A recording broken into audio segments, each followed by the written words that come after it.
Welcome to the news report tonight. You may have heard of the recent events surrounding Catherine Baker Martin, the daughter of the Senator Ruth Martin, disappearance. Authorities are still investigating the disappearance in relation to serial killer Buffalo Bill. The Federal Bureau of Investigation has sent FBI student Clarice Starling to interview Dr. Hannibal Lecter, known to many as Hannibal the Cannibal, who has aided the case in the past, in an attempt to gather more information regarding Buffalo Bill. However, Dr. Lecter himself has been imprisoned in the Baltimore Asylum for the Criminally Insane and can only be accessed under strict conditions. Buffalo Bill has been described as a Caucasian male under the age of 35. What I find interesting, Fred,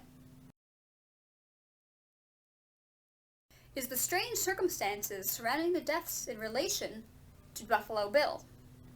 They've all been young, large women, the more recent of which have been floating in bodies of water.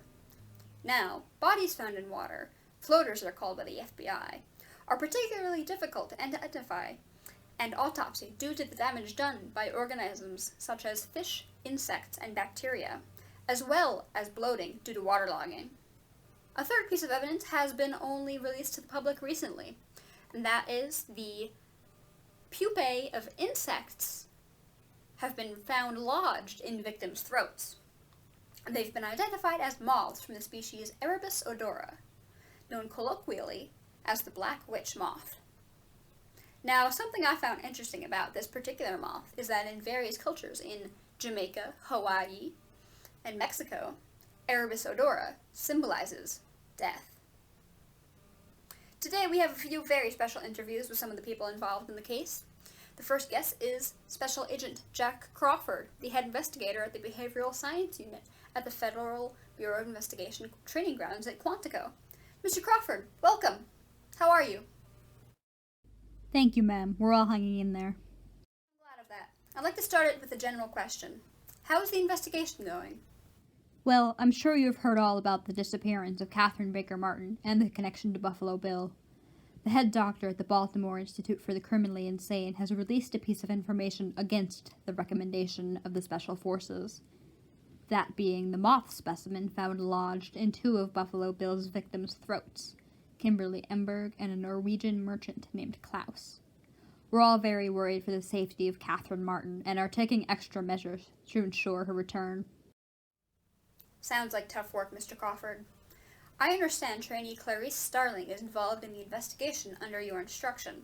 Talk about why you chose her. Well, I had seen her work in the Behavioral Sciences Unit, and I was very impressed. I wanted to give her a chance to show her value to my team, as she had expressed an interest in working for the BSU.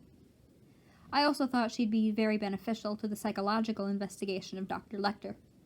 She's an experienced, young, attractive woman, very different from the other agents we've sent to analyze him. I see. That's it for now, Jack. Thank you. We all wish the best for Bella. For our next interview, we are very lucky to have Special Agent Clarice Starling on our set tonight. Good evening, Clarice. Good evening. Now, I understand you are still a student at Quantico, and in my eyes, you seem very lucky to have been chosen to work on this case as a student. How do you feel about that? I do find it fortunate that Jack Crawford selected me to interview Dr. Hannibal Lecter. It's been harrowing work, but the overarching fear is the expulsion I may face from the academy for missing so much class and training time. Seems like a great sacrifice to make. Now, what would happen if you were expelled? If I were recycled, another student waiting to enter the academy would get my spot, and I would have to go through another training course and apply again to the academy. The whole process could take up to 6 months. That sounds like a tough process. If I may ask, what are your impressions of Hannibal Lecter? Well, he's a brilliant man, but he's also someone who should be feared. We have to take every precaution when interacting with him. He's done atrocious things, and as charming and cunning as he is, we can never forget what he's done. And what has he done? He's a cannibalistic and sociopathic serial killer. He's killed 9 people, and seriously injured many more, including Will Graham, the FBI detective formerly under the instruction of Jack Crawford. In exchange for information about Buffalo Bill, he's requested details about my childhood. It's very unnerving. Sounds like dangerous work. Thank you, Clarice. Now we'll move on to a once-in-a-lifetime opportunity. You, the viewers, will see a live interview with Dr. Hannibal Lecter himself. Of course, we can't have him in the studio, so we have arranged a phone call with him, the man himself being in secure bondage and being watched by a guard.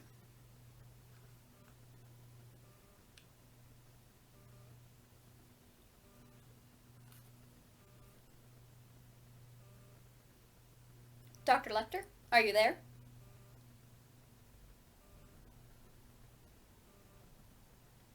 Dr. Lecter? The question is not whether I'm there, it's if I'm listening to you. Well, since you are listening, how do you feel about being used to investigate Buffalo Bill? I find it tickling that they would resort to me. Interesting. How do you feel about Clarice? Starling. She has an interesting story to tell. People will say we're in love. I see. Do you have any insights to help along the case? You haven't been briefed yet. I'm not surprised. You don't seem very bright. Clarice has all the information she needs to figure out the case.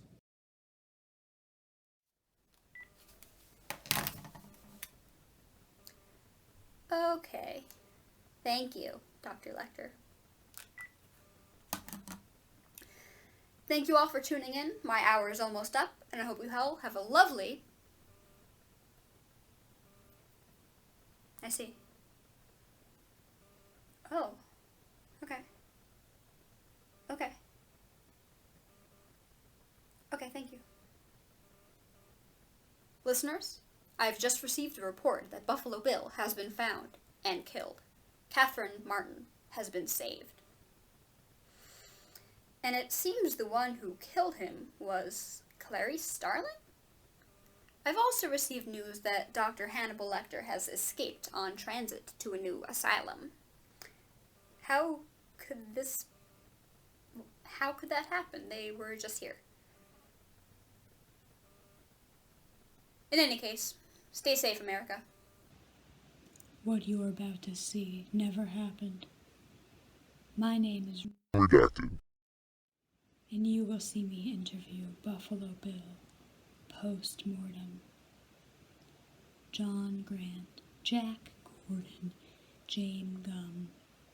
Mr. Gum, what is your motivation? Why did you kill overweight women, then dump them skinned in a river at a random location? Oh, please, use Miss. I wanted a girl suit so I could finally become a woman. I was denied sex reassignment surgery years ago, but that didn't stop my dream. Mr. Gum, are you saying that you wanted these girls' skins? Miss Gum, silly. I learned to sew in the correctional facility I was placed in after killing my lover's lover, Klaus. Raspail was mine.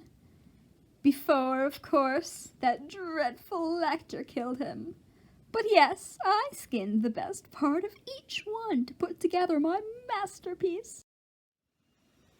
And what was the motivation for that? I'm a woman, and I just wanted to be like my mother. Beautiful, smooth, naked. I kept each one in the oubliette in my basement, starving them until their skin grew loose. Along with the daily lotion, of course. Until that mean Miss Starling came along. Oh, but I had fun with it. How great it was to watch it flail around in the dark with its gun. Until it shot me. That's enough for now, Miss Gum. Thank you. It seems James Gum wasn't alone in this serial killer mindset. There are others. Ted Bundy, who feigned injury in order to lure young women into helping him, then assaulting and murdering them. Ed Gein, who murdered women and stole corpses from tombs to skin them and make clothing out of the skin. Gary Heideneck, who kidnapped, tortured, and raped 6 women before holding them in a pit in his basement.